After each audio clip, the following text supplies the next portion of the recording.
Vietnam War began in good faith, by good people with good intentions, but some 2 decades later, it was all over. For the Vietnamese, it was not a war about communism. It was a war for independence, a war for Vietnam. But a combination of American overconfidence, Cold War tensions, and imperialist tendencies the Americans had previously fought so hard against, made the war in Vietnam one of America's darkest pages in its short but dense history. By the end of the war, more than 58,000 Americans would die, as too would 250,000 South Vietnamese soldiers.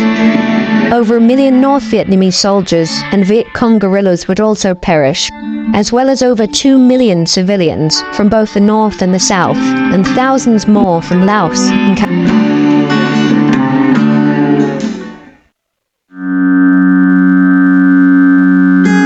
The French conquest of Indochina began in 1858. They boasted about bringing their civilization to Vietnam, beginning the construction of roads and bridges. But the Vietnamese did not take well to their French colonizers, just as they hadn't to earlier invasions by the Chinese. The French were the enemy, and the Vietnamese people struggled for independence.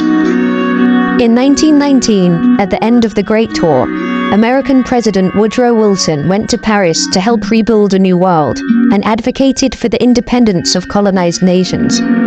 Upon his stay in France, a man appeared with a petition for the president, signed by himself and other Vietnamese nationalists, asking that Vietnam too become an independent state. The president's secretary promised to show it to Wilson, but there is no evidence he ever did. Throughout his career, this man would go by some 70 names, but eventually settle for the most enlightened one, Ho Chi Minh. After taking part in a demonstration against a puppet emperor, Ho Chi Minh was marked for arrest and fled Vietnam in 1911, remaining in exile for 30 years. When he discovered the anti-colonial writings of Lenin, he became a communist.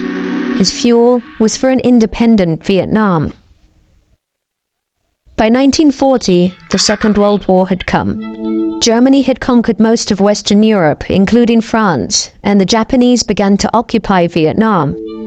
To help fight the Japanese invaders, Ho Chi Minh returned to Vietnam and founded a revolutionary movement, which he named the Vietnam Independence League, the Viet Minh. This new fighting force grew quickly and relied on guerrilla warfare tactics, hit-and-run strategies that would later be used some 3 decades later when the Americans arrived. In the spring of 1945, 3 years after the Japanese attack on Pearl Harbor, the United States government were looking for ways to undermine Japanese forces in Vietnam when they were contacted by Ho Chi Minh. The OSS, the precursors for the CIA, supplied Ho and his guerrilla fighters with weapons and were impressed with how quickly they learned to handle them. Ho began to call his followers the Viet American Army and praised the United States as a champion of democracy. When 2 atomic bombs were dropped on Hiroshima and Nagasaki, Japanese surrender seemed imminent. Ho Chi Minh called upon all the people of Vietnam to rise up and take control of their country before the French could re-establish their rule. On the 2nd of September 1945, the same day as the Japanese surrendered, ending World War II, hundreds of thousands of people went to Ba Dinh Square in Hanoi to see Ho Chi Minh proclaim Vietnam independent. The future looked promising, but President Franklin Roosevelt, who had campaigned for a world of independent, self-governing states, was now dead, and his successor, Harry Truman, was facing an entirely different world. The Soviet Union had occupied Eastern Europe and looked to spread further into Turkey, Greece, and the South, a place promised to become a democracy, had become a dictatorship. Diem's reign could not continue. Vietnam's military generals, who had been told the coup would not be stopped by the United States, assassinated Diem and his brother. People took to the streets in celebration, but a new threat had arrived, and one Kennedy had dreaded. Who was to replace him? Kennedy would not live to see the question he had pondered. He was assassinated on the 22nd of November 1963, and his vice president, Lyndon B. Johnson, was now in charge.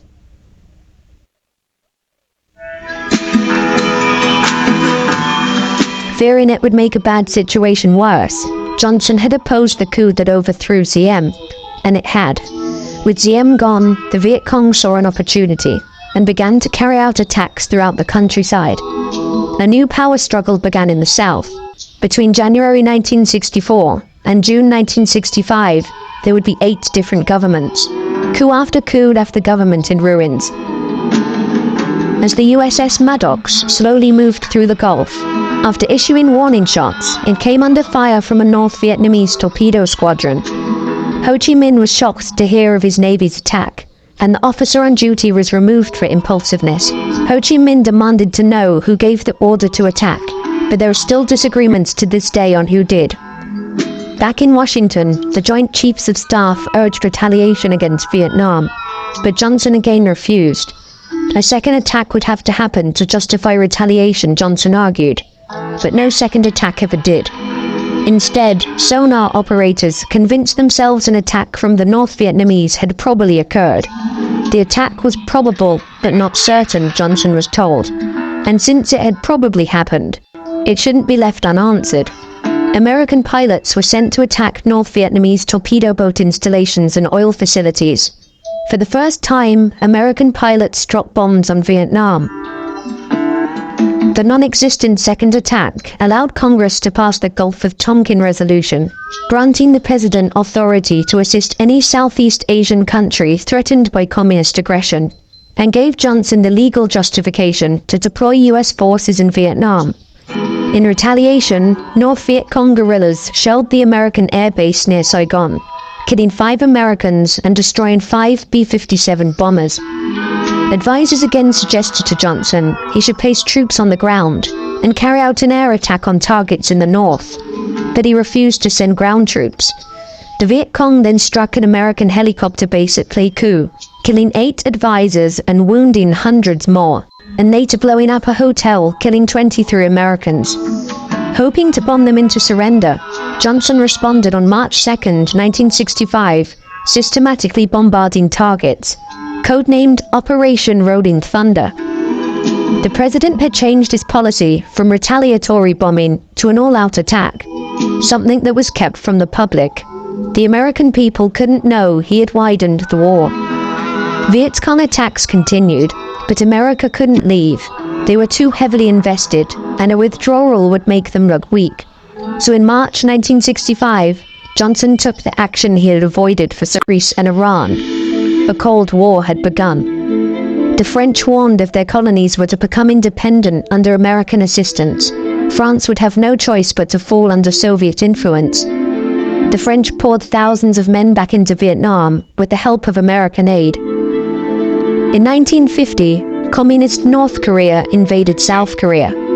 Domino theory was at the height of political thought, the idea that if one nation fell to communism, others would as well.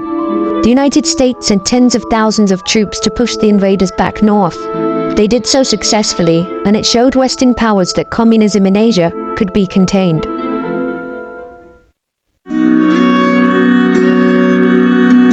By 1953, with the help of American aid, the French had been fighting for 7 years in Vietnam and had suffered more than 100,000 casualties.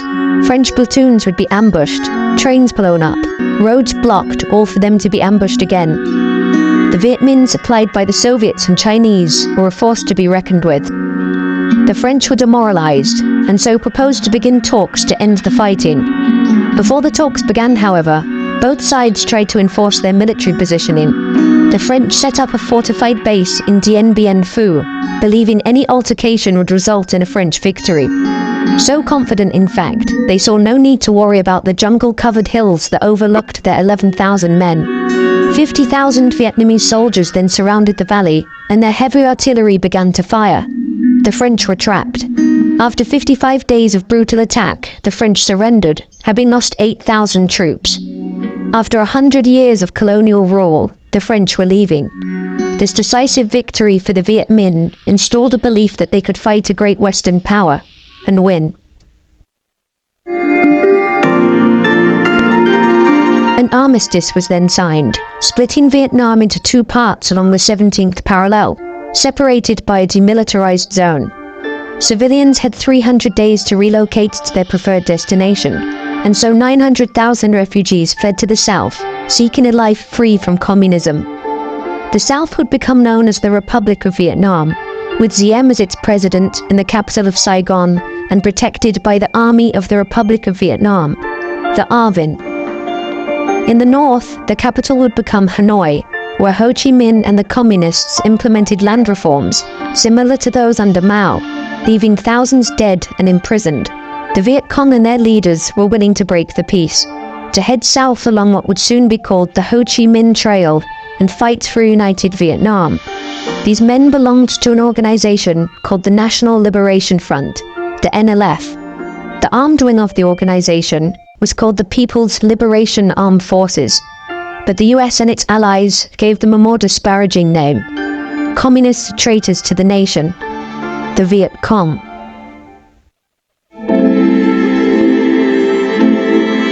John F. Kennedy had been elected, and Cold War tensions were at new heights. The lessons from the Second World War were on every policymaker's mind. Aggressive dictatorships needed to be stopped before they constituted a serious danger to the peace of the world. A growing number of critics complained at Kennedy's leniency. He had failed to stop the construction of the Berlin Wall, and communism was spreading in Laos and Cambodia. So when time came for Vietnam, he couldn't be seen to do nothing. Kennedy's advisors insisted he should send ground troops into Vietnam to help the South push back the Viet Cong. Vietnam can't fall to communism, he was told, but he refused to send in troops. Instead, he sent an elite group of soldiers, the Green Berets, and military advisors to train and organize South Vietnam's military. Kennedy also took other steps, doubling their military funding, sending helicopters and armored personnel carriers. But he also authorized the use of napalm, defoliants, and Agent Orange to deny cover to the Viet Cong and to destroy the crops that fed them.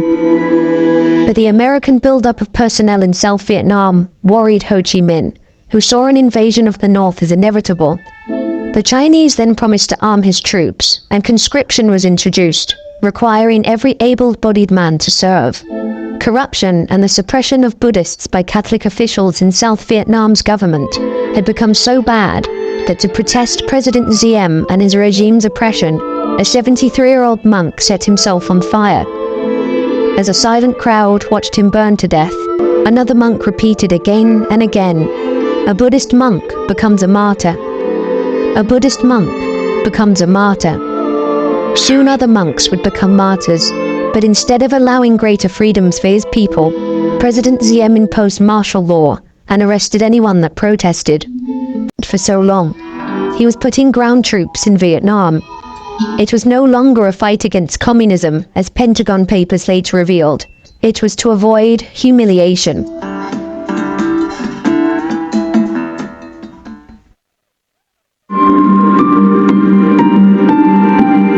As 1966 began, 2,344 Americans had died in Vietnam. 200,000 men were stationed there, with more on the way. The Viet Cong now controlled 3/4 of South Vietnam's countryside, moving their supplies and weapons through Laos and Cambodia.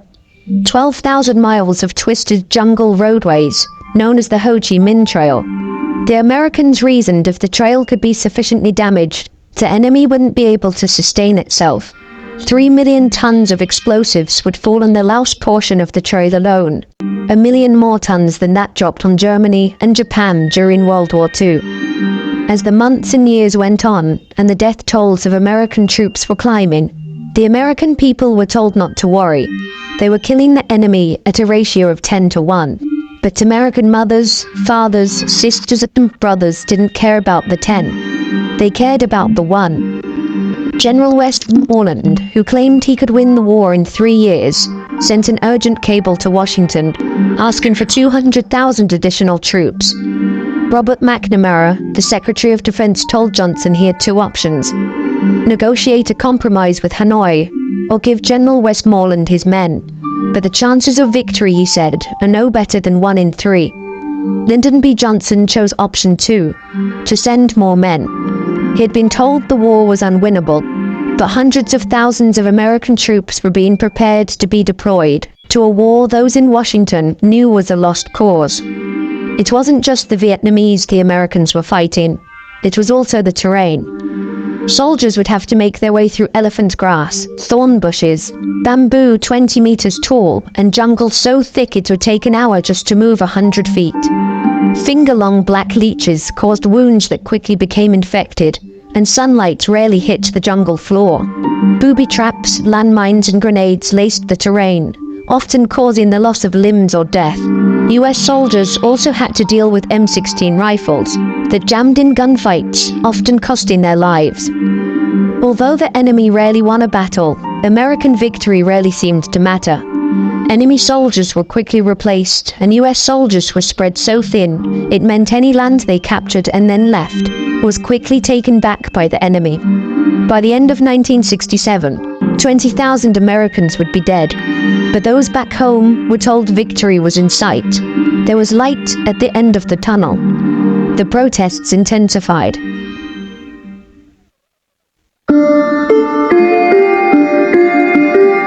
At the beginning of 1968, 500,000 US troops were in Vietnam, and American leaders promised victory was in sight. But the North Vietnamese Army and Viet Cong were planning the general offensive. Scores of coordinated attacks of South Vietnamese towns and cities, and with Saigon defeated, it would leave the Americans with no choice but to withdraw. The date chosen for the attack was January 31st, the first day of the Vietnamese Lunar New Year celebration, known as Tet.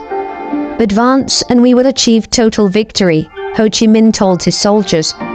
By January 30th, a 36-hour truce for Tet was in effect, and thousands of ARVN troops had gone home for the holiday. The next day, 84,000 Viet Cong guerrillas and North Vietnamese soldiers attacked 36 of South Vietnam's 44 provincial capitals, dozens of American and ARVN military bases, and the 6 largest cities in the country, including Hue, Da Nang, and Saigon. But as the fighting raged on, the plan the Viet Cong and NVA had put in place was not going well.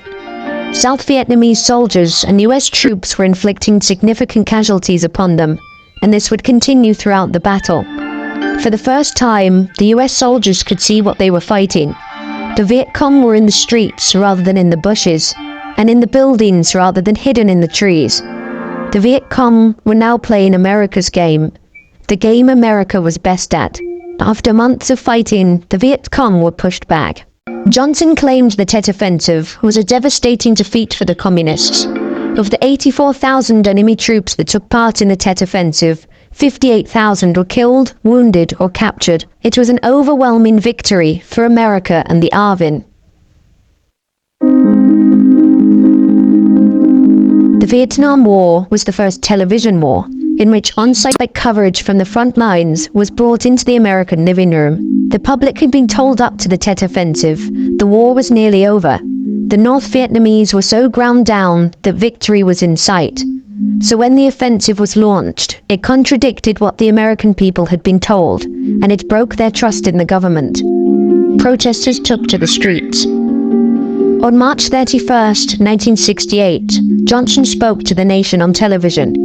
He announced the US was to stop bombing North Vietnam in the hopes to get them to the negotiating table.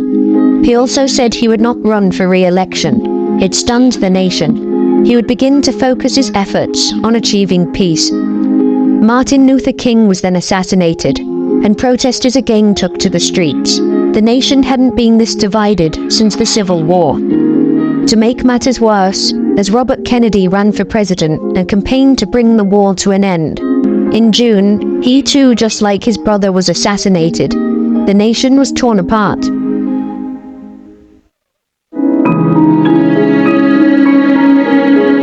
Richard Nixon was elected president on a program of ending the war and bringing a broken nation together. 37,000 US troops had died when he took office, and the war was on everybody's mind. But how he got there, to the highest office in the land, was kept a secret. As the next election came, Johnson was making significant progress and had agreed to stop all bombing of Vietnam. Hanoi for the first time had agreed to talk to Saigon, and the US had agreed to include the Viet Cong in the peace talks.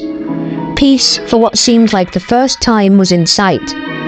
But on November 2nd, just 3 days before the US election, President Thieu of South Vietnam unexpectedly withdrew from the peace talks. A representative of the Nixon campaign had secretly contacted the Saigon government, urging Thieu to stay away from the talks, promising that once Nixon was elected president, he would drive a harder bargain with Hanoi than Hubert Humphrey, his competition, would.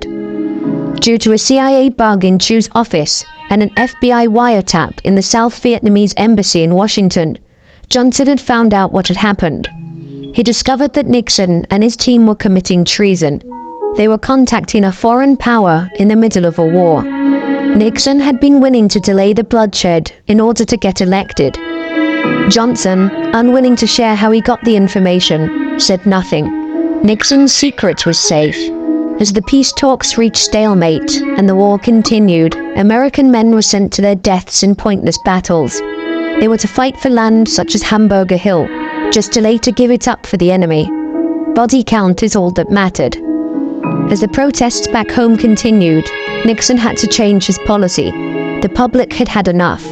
Thousands of men were dying for nothing.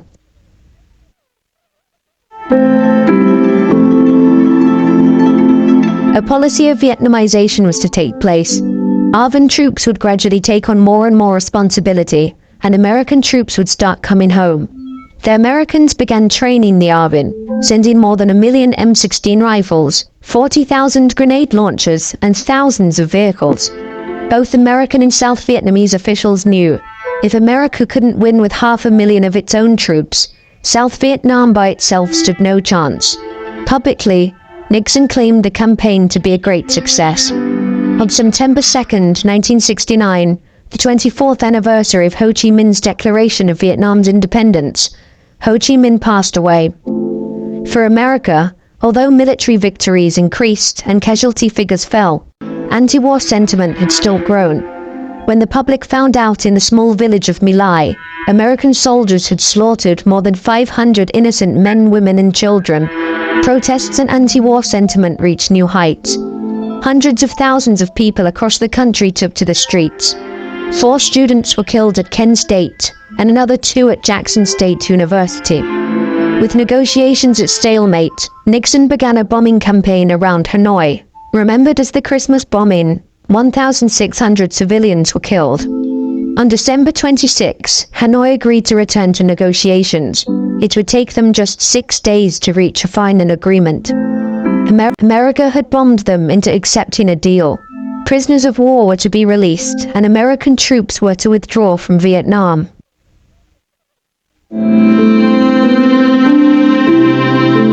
On March 29, 1973, the last American troops would leave South Vietnam. Only 200 Marines would remain, helping guard the American embassy and other buildings in Saigon, along with diplomats and CIA agents. The South and the North would fight on, and the population was once again caught in a brutal civil war. Nixon had pledged to South Vietnam that if Saigon were to be in trouble, the US Air Force would provide assistance to push the communists back, just as they had done with the Easter Offensive. But in August 1974, Nixon had resigned amid the Watergate scandal, and Congress were in no mood to help. They cut South Vietnam's funds and assistance in half, and up to 20,000 ARVN troops were leaving the military a month. The Americans had provided guns but not enough bullets. They had provided planes but no pilots or training. They had provided trucks but no spare parts. Things in the South were quickly falling apart. The North pushed on south, defeating ARVN forces at every turn. After 30 years of civil war, Saigon was going to fall. Everything the Americans had fought and died to prevent was going to happen. Soldiers and civilians began to flee south to evade the North Vietnamese army, and President Thieu resigned.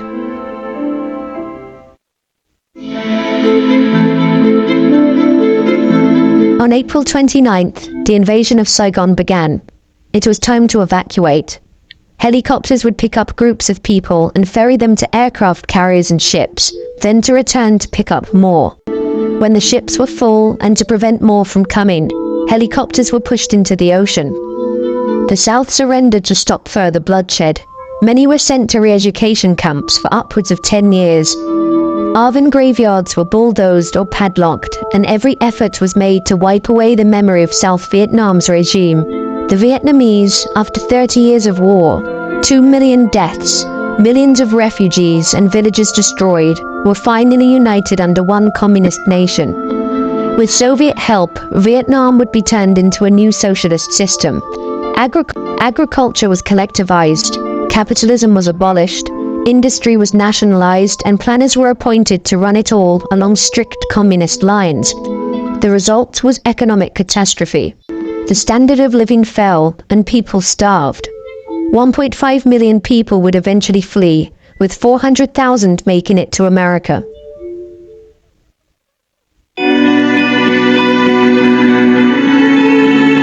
To paraphrase John Kerry, the Vietnam War brought everything into question.